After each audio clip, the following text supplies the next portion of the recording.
नमस्कार दोस्तों, मेरा नाम है चंद्र प्रकाश और हम बात कर रहे थे पीटर लिंच की किताब one up on all street के बारे में। इसके 17 चैप्टर हम ऑलरेडी डिस्कस कर चुके हैं, चैप्टर 1 पार्ट 1 और पार्ट 2 में। बाकी के चैप्टर हम डिस्कस करेंगे इस पार्ट 3 में। तो अब भी हम डिस्कस करेंगे chapter 18 the long term view. चलिए शुरू करते हैं। अधिकांश निवेशक ये गलती करते हैं कि वे शॉर्ट टर्म की सोच रखते हैं। वे आज खरीद कर कल मुनाफा चाहते हैं या फिर बाजार में गिरावट देखकर तुरंत घबरा जाते हैं। लेकिन पीटर लिंच कहते हैं कि असली सफलता सिर्फ उन्हीं निवेशकों को मिलती है जो लंबी अवधि का दृष्टिकोण रखते हैं। यह अध्याय निवेशक को धैर्य, अनुशासन और सही मानसिकता की शिक्षा देता है। अब राइटर क्या कहता है कि लॉन्ग टर्म व्यू क्यों जरूरी है। लिंच कहते हैं शेयर बाजार हमेशा उतार चढ़ाव से भरा रहता है। शॉर्ट टर्म में प्राइस गिर भी सकते हैं, चढ़ भी सकते हैं, लेकिन लंबी अवधि में अच्छी कंपनी की कमाई ही कीमत को ऊपर लेकर जाती है। अगर आप 5 से 10 साल तक अच्छे स्टॉक्स पकड़े रहते हैं तो आपके पास 10 बगैर पाने का असली मौका होता है। शॉर्ट टर्म सोच की समस्या क्या है? निवेशक हर दिन शेयर की कीमत देखते रहते हैं। अगर शेयर गिर गया तो वे डर जाते हैं और बेच देते हैं। अगर शेयर बढ़ गया तो वे जल्दी मुनाफा बुक कर लेते हैं। नतीजा ये होता है कि वे अक्सर महंगा खरीदते हैं और सस्ता बेचते हैं। लिंच कहते हैं day to day price fluctuations का कोई महत्व नहीं है। असली महत्व अर्निंग्स ग्रोथ का है, बाजार की हिस्ट्री और पेशेंस। लिंच याद दिलाते हैं कि इतिहास में बाजार कई बार गिरा है। 1929 का क्रैश हो या 1970s की मंदी या 1987 का बड़ा गिराव, लेकिन हर बार बाजार बाद में और भी ऊपर गया। सबक, short term crash is equal to long term opportunity. लंबी अवधि का निवेश क्यों जीतता है? लिंच कहते हैं कि अगर आप अच्छी कंपनियां चुने और 5 से 10-15 साल तक टिके रहें तो कंपाउंड इंटरेस्ट की तरह काम करता है। अर्निंग्स बढ़ती हैं, शेयर प्राइस बढ़ता है तो आपकी वेल्थ बढ़ती है। यही है the magic of long term investing. Fast growers और धैर्य। लिंच खास तौर पर कहते हैं कि फास्ट ग्रोवर्स, तेजी से बढ़ती कंपनियों को समय चाहिए। वे रातों रात 10 बगैर नहीं बनती। आपको 5 से 10 साल तक टिकना पड़ता है। लेकिन अगर आप धैर्य रखते हैं तो वही छोटी कंपनी आपके लिए वेल्थ क्रिएटर बन सकती है। कब तक टिके रहना चाहिए?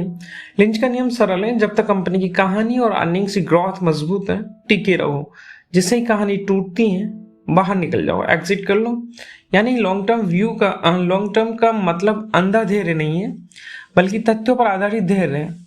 इमोशंस पर कंट्रोल। लिंच कहते हैं कि लॉन्ग टर्म व्यू रखना मानसिक चुनौती है। बाजार गिरता है तो डर लगता है, दूसरों को मुनाफा बनाते देख ग्रीड आता है, लेकिन निवेशक को धैर्य रखना होगा, क्योंकि emotion is the biggest enemy of long term investing. Lynch का अनुभव, मैगलन फंड चलाते समय लिंच ने कई स्टॉक्स 5 से 10 साल तक पकड़े रखे। शुरुआत में उनमें उतार चढ़ाव आया, लेकिन लंबी अवधि में वे 10 बैगर बने।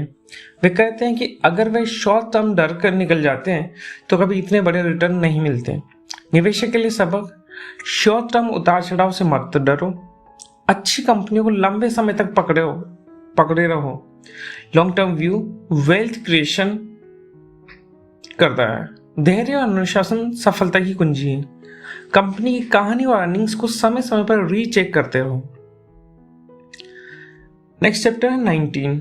इसमें वो बात करते हैं ऑप्शंस, फ्यूचर्स और शॉर्ट्स के बारे में, शॉर्ट सेलिंग के बारे में। पीटर लिंच इस अध्याय की शुरुआत एक बहुत स्पष्ट संदेश से करते हैं। अगर आप स्टॉक मार्केट में सफल होना चाहते हैं तो ऑप्शंस, फ्यूचर्स और शॉर्ट्स जैसी चीजों से दूर रहें। वे बताते हैं कि ये साधन असल में सट्टेबाजी, स्पेकुलेशन के उपकरण हैं, न कि इन्वेस्टमेंट के।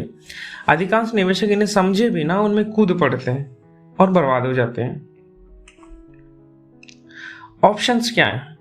ऑप्शन वह अनुबंध हैं जिसमें आपको भविष्य की किसी तारीख पर एक निश्चित कीमत पर स्टॉक खरीदने या बेचने का अधिकार मिलता है।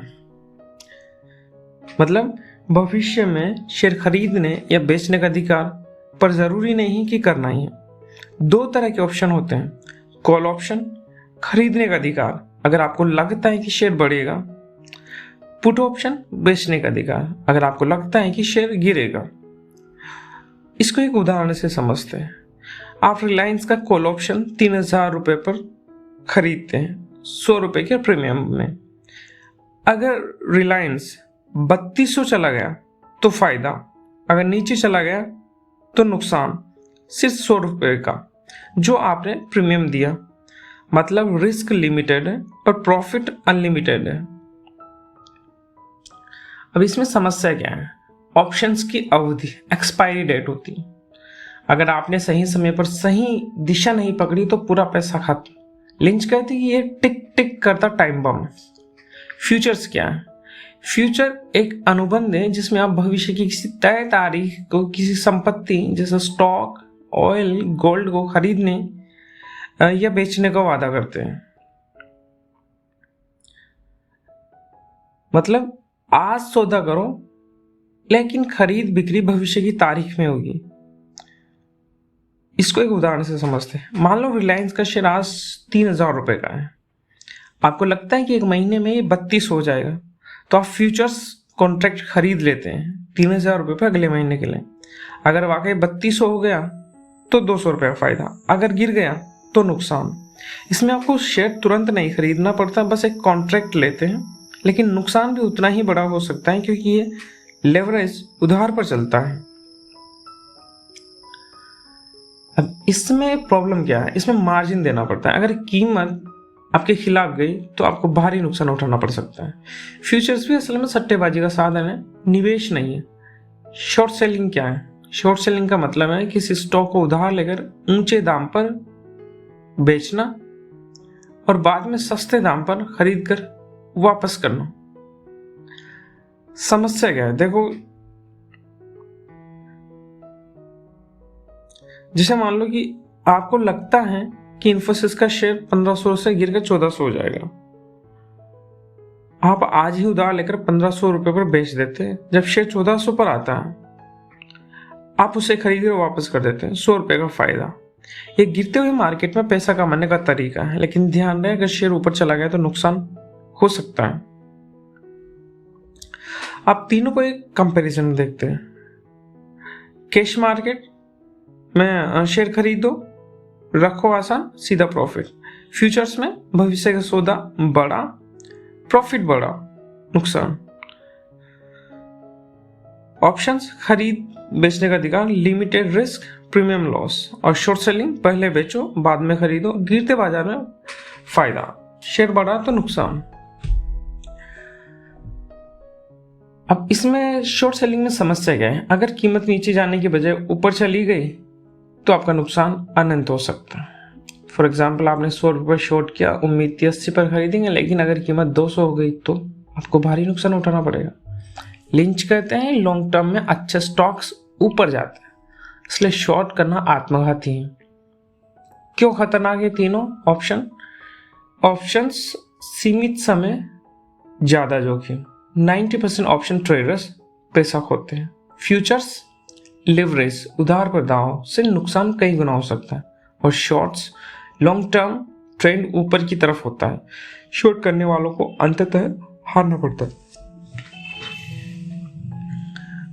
निवेश बनाम सट्टेबाजी। लिंच कहते हैं निवेश आप असली कंपनी में हिस्सेदारी खरीदते हैं, सट्टेबाजी आप कीमतों की छोटे उतार चढ़ाव पर दांव लगाते हैं। ऑप्शंस, फ्यूचर्स और शॉर्ट्स स्पेकुलेशन, मतलब ऑप्शंस, फ्यूचर्स और शॉर्ट्स ये क्या है? स्पेकुलेशन है, सट्टेबाजी। स्टॉक्स में लॉन्ग टर्म में निवेश वेल्थ क्रिएशन।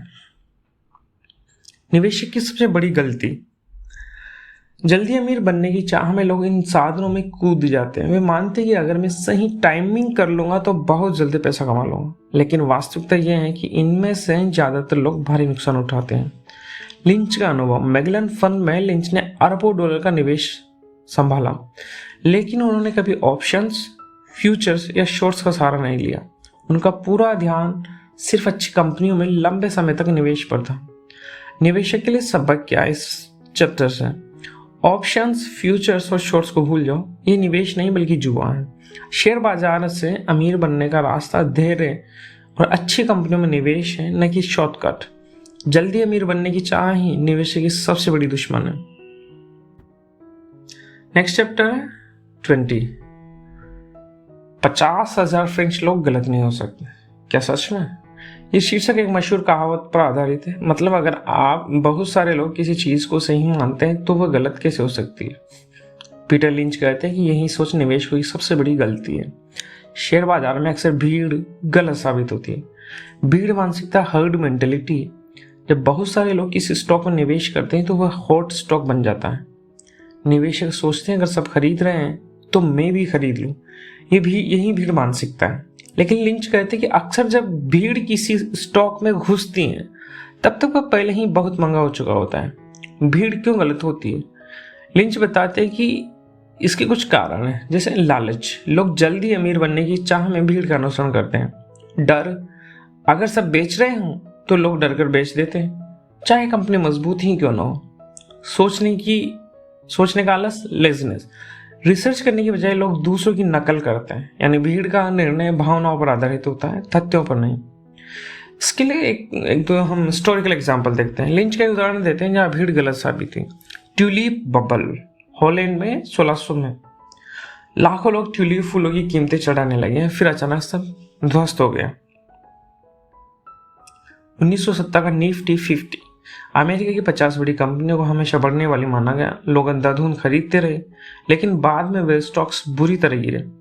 1980 के ऑयल स्टॉक्स, जब तेल की कीमतें ऊंची थी, लोग तेल कंपनियों में दौड़े, लेकिन गिरावट के बाद भारी नुकसान हुआ। सबक क्या है? भीड़ हमेशा देर से आती है और महंगा खरीदती है। निवेशक की सबसे बड़ी गलती। लिंच कहते हैं कि अधिकांश लोग यही मानते हैं कि अगर 50,000 लोग किसी स्टॉक में निवेश कर रहे हैं तो ये जरूर सही होगा। लेकिन सच्चाई ये है, भीड़ का पीछा करना ही सबसे खतरनाक रणनीति है। भीड़ से अलग चलना, कॉन्ट्रेरियन थिंकिंग। लिंच सलाह देते हैं कि जब सब लोग किसी कंपनी की बुराई कर रहे हो और शेयर सस्ते हो तो वहां अवसर छुपा हो सकता है, और जब सब लोग किसी स्टॉक की तारीफ कर रहे हो और कीमत आसमान छू रही हो तो वहाँ खतरा है। अच्छे निवेशक अक्सर भीड़ से विपरीत दिशा में चलते हैं। रोजमर्रा की जिंदगी और भीड़, दुकानों में लाइन लगी हो तो लोग सोचते हैं कि ये कंपनी जरूर अच्छी होगी, लेकिन जरूरी नहीं कि कंपनी की शेयर भी अच्छी हो। असली सवाल यह है कि कंपनी के अर्निंग्स और फाइनेंशियल स्टेटस उसका मजबूत है। लिंच का अनुभव, मैगलन फंड में लिंच को अक्सर लोग हॉट स्टॉक सुझाते थे। जब उन्होंने तथ्य जांची तो पाया कि ज्यादातर स्टॉक्स पहले ही ओवर वैल्यूड हैं। उन्होंने इनसे बचकर उन साधारण अनदेखी कंपनियों में निवेश किया जिन्हें भीड़ नहीं देख रही थी।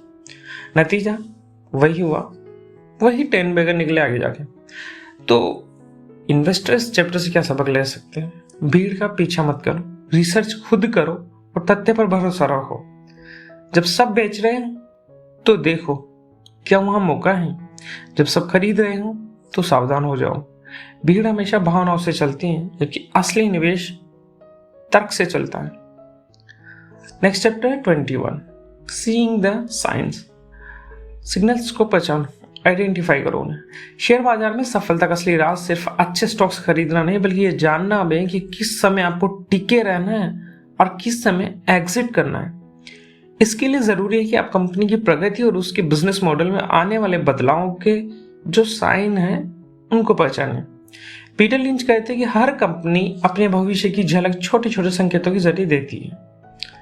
निवेशकों को बस उन्हें देखना और समझना आना चाहिए। Positive sign, consistent sales growth. अगर कंपनी हर साल बिक्री में वृद्धि कर रही है तो ये मजबूती का संकेत है, खासकर जब बिक्री नई शाखाओं, नए प्रोडक्ट्स या नए बाजारों से आ रही हो। बढ़ती बिक्री, भविष्य की बढ़ती अर्निंग्स और कैश फ्लो। कंपनी का मुनाफा साल दर साल बढ़ रहा है, नकदी प्रवाह, कैश फ्लो भी सकारात्मक है। ये संकेत देता है कि कंपनी का बिजनेस टिकाऊ है। प्रबंधन की हिस्सेदारी, इनसाइडर ओनरशिप। अगर मालिक और मैनेजमेंट खुद भी कंपनी के शेयर खरीद रहे हैं, इसका मतलब है कि वे भविष्य को लेकर आत्मविश्वासी हैं। उद्योग में बढ़ता ट्रेंड, इंडस्ट्री ग्रोथ। अगर पूरा उद्योग जैसे technology, health care, consumer products तेजी से बढ़ रहा है और कंपनी उसका हिस्सा है, यह कंपनी के लिए लंबी अवधि का अवसर है। ग्राहक की वफादारी, कस्टमर लॉयल्टी। लोग बार बार वही प्रोडक्ट खरीद रहे हैं, दुकानों में भीड़ है, ब्रांड पर भरोसा है। इसका मतलब है कि कंपनी का कॉम्पिटिटिव एडवांटेज मजबूत है। नए प्रोडक्ट की सफलता, अगर कंपनी नया प्रोडक्ट लॉन्च किया और वह तेजी से सफल हो रहा है, यह अर्निंग्स को कई साल तक बढ़ा सकता है। अब नेगेटिव साइन क्या है? देखो, अर्निंग्स का लगातार गिरना, अगर 2-3 क्वार्टर्स में कंपनी का प्रॉफिट मार्जिन घट रहा है तो ये कहानी बिगड़ने का पहला संकेत है। कर्ज का बोझ, डेट टू इक्विटी रेशियो अचानक बढ़ गया, कंपनी उधारी पर चल रही हो, यह मंदी में कंपनी को डुबा सकता है। इन्वेंट्री का बढ़ना, कंपनी का गोदाम सामान से भरा है लेकिन बिक्री नहीं हो रही, ये मांग में गिरावट का संकेत है। प्रबंधन में समस्या, नया मैनेजमेंट आया है जिसकी साख कमजोर है, कंपनी गलत दिशा में डाइवर्सिफिकेशन कर रही हो, ये कंपनी के लिए खतरे की घंटी है। ग्राहकों की नाखुशी, प्रोडक्ट की क्वालिटी खराब हो गई, ग्राहक प्रतिस्पर्धियों की तरफ जा रहे हैं, इसका असर सीधे अर्निंग्स पर पड़ेगा। बहुत ज्यादा प्रचार और हाइप, अगर कंपनी अचानक हर अखबार और टीवी पर छाई हुई है, अक्सर यह संकेत होता है कि स्टॉक ओवर वैल्यूड है। रोजमर्रा की जिंदगी से संकेत, पीटर लिंच बार बार कहते हैं कि निवेशक को मेन स्ट्रीट, सड़क, दुकान, बाजार से संकेत मिलते हैं, न कि सिर्फ वॉल स्ट्रीट से। अगर किसी मॉल में नई दुकान पर हमेशा भीड़ लगी है तो ये पॉजिटिव साइन है। अगर लोग किसी प्रोडक्ट की शिकायत कर रहे हैं तो ये नेगेटिव साइन है। अगर आप खुद किसी कंपनी का प्रोडक्ट इस्तेमाल करते के खुश हैं तो पॉजिटिव साइन है। यानी रोजमर्रा की दुनिया ही सबसे बड़ा रिसर्च सेंटर है। संकेतों को कैसे इस्तेमाल करें? लिंच कहते हैं कि संकेत देकर निवेशक को यह सोचना चाहिए, कहानी रीचेक करनी चाहिए। सकारात्मक संकेत, कहानी मजबूत हो रही है। नेगेटिव साइन, कहानी कमजोर हो रही है। डिसीजन लेना चाहिए, मजबूत संकेत, टीके रहो या और खरीदो। नकारात्मक संकेत, एग्जिट करो। यहाँ पे लिंच का क्या अनुभव? मैगलिंग फंड चलाते समय लिंच ने कई बार संकेतों से सही फैसला लिया। टेको बेल, उन्होंने देखा कि लोग ज्यादातर इस ब्रांड को पसंद कर रहे हैं। सकारात्मक संकेत, निवेश जारी रहा। डूबती कंपनियां जब अर्निंग्स और सेल्स गिरने लगी और इन्वेंट्री बढ़ा तो उन्होंने समय रहते बाहर निकलने का फैसला किया। उनकी सफलता का राज यही था कि वे छोटे छोटे संकेतों पर ध्यान देते थे। निवेशक के लिए सबक क्या? देखो, हर कंपनी के संकेतों पर ध्यान दो। सकारात्मक संकेत मिलने पर टिके रहो, नकारात्मक संकेत मिलने पर समय देते बाहर निकल जाओ। रोजमर्रा की जिंदगी से भी संकेत मिलते हैं, संकेतों को अपनी 2 मिनट स्टोरी में शामिल करो। और नेक्स्ट चैप्टर है 22, bulls, bears and people who don't know. मतलब बुल्स, बियर्स और वे लोग जिन्हें कुछ नहीं पता। शेयर बाजार में 3 तरह के लोग होते हैं। बुल्स, जो हमेशा आशावादी रहते हैं और सोचते कि बाजार ऊपर जाएगा। दूसरा, बियर्स, जो हमेशा निराशावादी रहते हैं और सोचते हैं कि बाजार गिरेगा। तीसरे प्रकार के लोग हैं पीपल हु डोंट नो, जिन्हें पता ही नहीं, जो मानते हैं कि भविष्य की भविष्यवाणी करना लगभग असंभव है। पीटर लिंच कहते हैं कि तीसरी श्रेणी ही सबसे समझदार है। बुल्स कौन है? वे निवेशक जिन्हें हमेशा लगता है कि बाजार ऊपर जाएगा, वे लगातार स्टॉक्स खरीदते रहते हैं और चाहे हालात जैसे भी हो। इसमें समस्या क्या है? जब मंदी आती है तो वे भारी नुकसान झेलते हैं। बुल्स का नजरिया हमेशा एक तरफा आशावादी है। बियर्स कौन है? बियर्स वे निवेशक है जिन्हें हमेशा लगता है कि बाजार गिरेगा, वे हमेशा डर फैलाते हैं, ये क्रैश आएगा, ये बुलबुला फूटने वाला है। इसमें क्या प्रॉब्लम है? लंबे समय में बाजार हमेशा ऊपर जाता है, इसलिए बियर्स कभी असली वेल्थ क्रिएट नहीं कर पाते। बियर्स का नजरिया हमेशा एक तरफा नकारात्मक होता है। People who don't no, lynch कहते हैं कि सबसे समझदार निवेशक वह है जो ईमानदारी से मानते कि हमें नहीं पता कि बाजार कल क्या करेगा। वे बाजार की भविष्यवाणी में समय बर्बाद नहीं करते, उनका ध्यान हमेशा कंपनी की अर्निंग्स और बिजनेस पर होता है। वे मानते हैं कि शॉर्ट टर्म में बाजार अनिश्चित हैं, लेकिन लॉन्ग टर्म में अच्छी कंपनियां ही जीतती हैं। देखो, क्यों भविष्यवाणी बेकार है? लिंच समझाते हैं कि बड़े बड़े विशेषज्ञ भी बार बार गलत साबित होते हैं। टीवी, अखबार और रिपोर्ट्स हर दिन नई कहानी गढ़ते हैं। कोई भी लगातार सही अनुमान नहीं लगा सकता, इसलिए सबसे अच्छा तरीका है भविष्यवाणी छोड़ो, कंपनी के तथ्यों पर ध्यान दो। बुल्स और बियर्स की गलती। बुल्स की गलती, वे हर स्टॉक खरीदते हैं, वे मंदी में भारी नुकसान उठाते हैं। बीयर्स की गलती, वे हमेशा डरते रहते हैं। वे कभी अच्छे स्टॉक्स में निवेश करके लंबे समय तक टिक नहीं पाते हैं। दोनों ही एक्सट्रीम पर खड़े हैं। डोंट नो का फायदा, जो मानते कि हमें नहीं पता वही असली रिसर्च करते हैं। वे हर कंपनी को केस बाय केस देखते हैं। वे मार्केट की दिशा के बजाय अर्निंग्स और ग्रोथ देखते हैं, इसलिए वे गलतियों से बचते हैं और असली 10 बेगर्स पकड़ पाते हैं। अब यहाँ लिंच का एक्सपीरियंस क्या है? मैगलन फंड में लिंच से लोग बार बार पूछते थे, पीटर मार्केट ऊपर जाएगा या नीचे? उनका जवाब होता था, मुझे नहीं पता और मुझे जानने की ज़रूरत भी नहीं है, मैं बस ये जानना चाहता हूँ कि ये कंपनी अच्छी है या नहीं। तो इस चैप्टर से निवेशक के लिए क्या सबक है? कभी बुल्स या बियर्स मत बनो। ईमानदारी से मानो कि भविष्यवाणी असंभव है। अपना ध्यान कंपनी के अर्निंग्स, बैलेंस शीट और ग्रोथ पर रखो। शॉर्ट टर्म नॉइज को इग्नोर करो। लॉन्ग टर्म में अच्छे स्टॉक्स ही आपको अमीर बनाएंगे। नेक्स्ट चैप्टर है 23, souvenir of the great depression, महामंदी की निशानियां।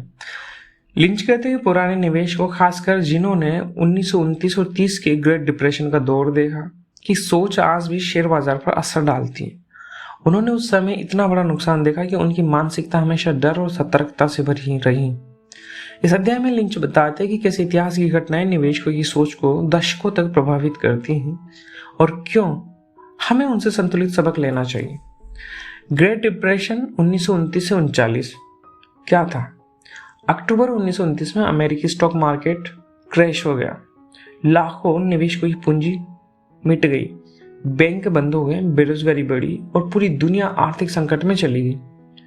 ये मंदी लगभग 10 साल तक चली। यह आधुनिक इतिहास की सबसे गहरी आर्थिक गिरावट थी। पुराने निवेशकों की मानसिकता, जिन निवेशकों ने 1930 की मंदी देखी, वे हमेशा डरते रहे कि बाजार फिर से गिर जाएगा। वे स्टॉक्स को जुआ समझने लगे। कई लोगों ने कभी दोबारा निवेश ही नहीं किया। इस डर को lynch souvenir of the great depression कहते हैं, यानी ऐसी यादें जो हमेशा साथ रहती हैं। 1950 से 80 बाजार की असली कहानी। हालांकि 1930 के बाद भी कई दशकों तक बाजार ने अद्भुत रिटर्न दिए, किंतु 1950 और 60 में अमेरिकी अर्थव्यवस्था तेजी से बढ़ी। 1980 डॉ जोन्स और S&P 500 जैसे इंडेक्स कई गुना हो गए। लेकिन पुराने निवेशक जिन्होंने मंदी झेली थी, उन्होंने इस अवसर को खो दिया क्योंकि वे हमेशा क्रैश के डर में रहते थे।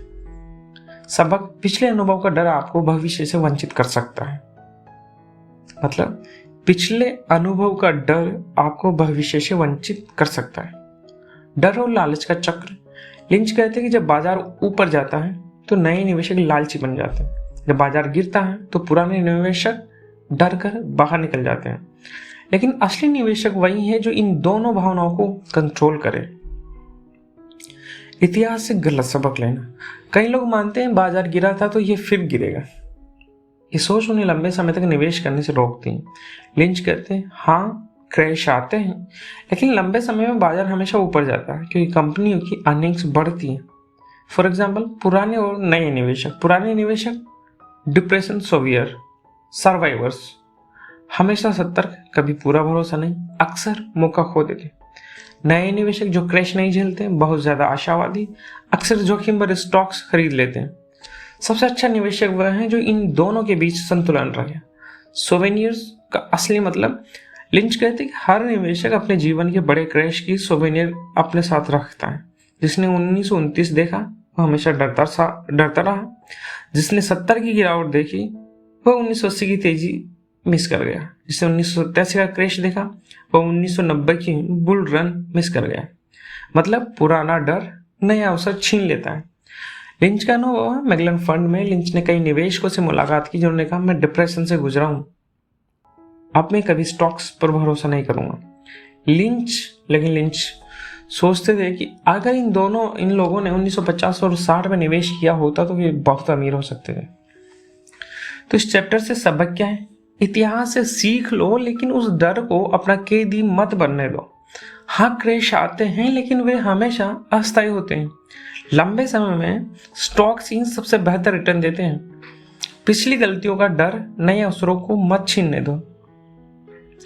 धैर्य और संतुलित दृष्टिकोण ही असली कुंजी है। नेक्स्ट चैप्टर है 24, एन एक्साइटिंग प्रॉस्पेक्ट लिंच कहते हैं कि शेयर बाजार उन कुछ गिनी चुनी जगहों में से हैं जहां एक आम आदमी जिसकी जेब सीमित है वह भी समझदारी और धैर्य से बहुत बड़ी संपत्ति बना सकते हैं। आपको अरबपति होने की जरूरत नहीं है, आपको किसी खास अंदरूनी जानकारी की जरूरत नहीं है, बस जरूरत है सही कंपनियों को पहचानने और लंबे समय तक उसमें टिके रहने की। यह अपने आप में निवेश को एक एक्साइटिंग प्रोस्पेक्ट बनाता है। क्यों शेयर बाजार एक्साइटिंग प्रोस्पेक्ट है? लिंच बताते हैं कि शेयर बाजार का सबसे बड़ा रोमांच है कि आप एक साधारण कंपनी में निवेश करके उसका पार्टनर बन जाते हैं। अगर वह कंपनी बढ़ती है तो आप भी उसके साथ अमीर बनते हैं। कोई भी छोटी दुकान, रेस्टोरेंट या फैक्ट्री कल का 10 बैगर बन सकती है। आपके आसपास रोज नए अवसर छुपे रहते हैं। किसी भी पृष्ठभूमि में निवेशक लिंच कहते हैं कि निवेशक बनने के लिए आपको MBA या PhD की डिग्री की जरूरत नहीं है। नहीं वॉल स्ट्रीट का बड़ा विश्लेषक होना जरूरी है। कोई भी व्यक्ति, चाहे वह डॉक्टर हो, इंजीनियर हो, दुकानदार हो, शिक्षक हो या हाउसवाइफ, सब निवेशक बन सकते हैं। रोजमर्रा की जिंदगी एक रिसर्च सेंटर है। लिंच बार बार कहते हैं man street is better than wall street. मतलब आप अपने रोजमर्रा के अनुभवों से बेहतरीन निवेश विचार पा सकते हैं। अगर आपके इलाके में कोई दुकान हमेशा भीड़ से भरी रहती है, संकेत है कि कंपनी बढ़ रही है। अगर नया प्रोडक्ट हर जगह बिक रहा है तो ये साइन है कि अर्निंग्स बढ़ेगी। यही एक्साइटिंग प्रोस्पेक्ट है। हर दिन आपके आसपास अवसर मौजूद है।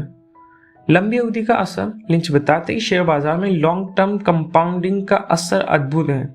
अगर कोई कंपनी 20% की दर से बढ़ रही है तो 10 साल में उसका मूल्य कई गुना हो जाएगा। और अगर आप उस स्टॉक को धैर्य से पकड़े रहते हैं तो आप करोड़पति बन सकते हैं। यही निवेश को एक रोमांचक संभावना बनाता है। निवेश और रोमांच।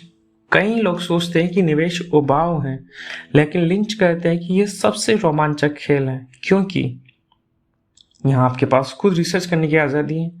यहाँ हर व्यक्ति अपने दिमाग और धैर्य से खेल सकता है।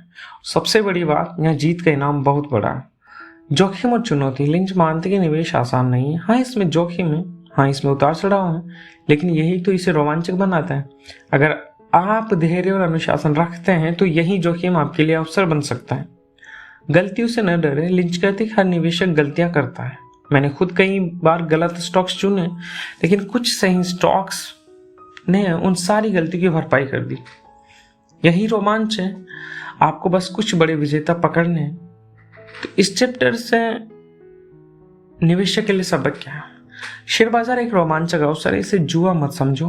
रोजमर्रा की जिंदगी से नए अवसर ढूंढो, लंबी अवधि तक टिके रहो, कंपाउंडिंग का जादू देखो। गलतियों से मत डरो, कुछ बड़े विजेता ही सब बदल देंगे। निवेश को एक्साइटिंग जर्नी मानो, न कि बोझ। नेक्स्ट चैप्टर है 25 द समरी, सारांश, एंड द फाइनल चैप्टर इसका किताब का। पीटर लिंच कहते कि निवेश की दुनिया जटिल दिखती है, लेकिन असल में ये बहुत सिंपल है। आपको बस अच्छी कंपनियां पहचाननी है और लंबे समय तक उसमें टिके रहना है। इस अंतिम अध्याय में वे हमें पूरी किताब की सबसे अहम बातें याद दिलाते हैं, कंपनी चुनने से लेकर पोर्टफोलियो बनाने तक और धैर्य रखने तक। निवेशक की ताकत। किसी भी आम व्यक्ति के पास ये ताकत है कि वह खुद रिसर्च करके अच्छे स्टॉक्स चुन सके। वॉल स्ट्रीट या बड़े बड़े विश्लेषकों के भरोसे रहने की जरूरत नहीं है। आपके पास रोजमर्रा की जिंदगी में बहुत से निवेश संकेत मिलते हैं। Main street is better than wall street. निवेश की बुनियादी सोच। कंपनी को समझो। आपको पता होना चाहिए कि कंपनी पैसा कैसे कमाती है। उसकी एक स्टोरी बनाओ। हर स्टॉक की अपनी 2 मिनट स्टोरी होनी चाहिए। संख्याओं की जांच करो। Earnings, sales, debt, cash flow और वैल्यूएशन। पेशेंस रखो। 10 बैगर बनने में 5 से 10 साल लग सकते हैं। स्टॉक्स की 6 श्रेणियां हैं। लिंच फिर याद दिलाते हैं कि कंपनी की 6 श्रेणियों में बांट कर देखो कंपनियों को। Slow growers, stalwarts, fast growers, cyclicals, turnarounds, asset plays. ये वर्गीकरण आपको समझने में मदद करेगा कि किस स्टॉक से क्या उम्मीद करनी है। पोर्टफोलियो बनाओ। सभी पैसे एक ही जगह मत लगाओ। 10 से 20 अच्छे स्टॉक्स का पोर्टफोलियो पर्याप्त है। डाइवर्सिफिकेशन करो, लेकिन डिवर्सिफिकेशन से बचो, अत्यधिक बिखराव से। खरीदने और बेचने का नियम। खरीदो जब कंपनी की कहानी और अर्निंग्स मजबूत हो, स्टॉक सस्ता या उचित वैल्यू पर हो। बेचो जब कंपनी की कहानी बिगड़ जाए, अर्निंग्स गिरने लगे, स्टॉक बहुत महंगा हो जाए। इमोशंस को कंट्रोल करो। लिंच कहते हैं डर और लालच निवेश के सबसे बड़े दुश्मन है। शॉर्ट टर्म उतार चढ़ाव से मत डरो, दूसरों की भीड़ का अनुसरण मत करो। सफल निवेशक वही है जो धैर्य और अनुशासन रखे। गलतियों से सीखो, हर निवेशक गलतियां करता है, पीटर लिंच ने भी की। फर्क सिर्फ इतना है कि सही स्टॉक्स 10 बैगर सारी गलतियों की भरपाई कर देता है। आपको 10 में से 6 स्टॉक्स ही सही चुनने हैं और वही काफी है। लंबे समय का दृष्टिकोण। शॉर्ट टर्म क्रैश हमेशा आते हैं, लेकिन लॉन्ग टर्म में अच्छी कंपनियां और बाजार दोनों ऊपर जाते हैं। अगर आप 5 से 10 साल तक टिके रहते हैं तो कंपाउंडिंग का जादू आपके लिए काम करेगा। क्या नहीं करना है? ऑप्शंस, फ्यूचर्स और शॉर्ट्स में मत पड़ो। सिर्फ अफवाहों और टिप्स पर स्टॉक मत खरीदो। बहुत ज़्यादा डाइवर्सिफिकेशन मत करो। भीड़ का अंधा अनुकरण मत करो और मार्केट टाइमिंग की कोशिश मत करो।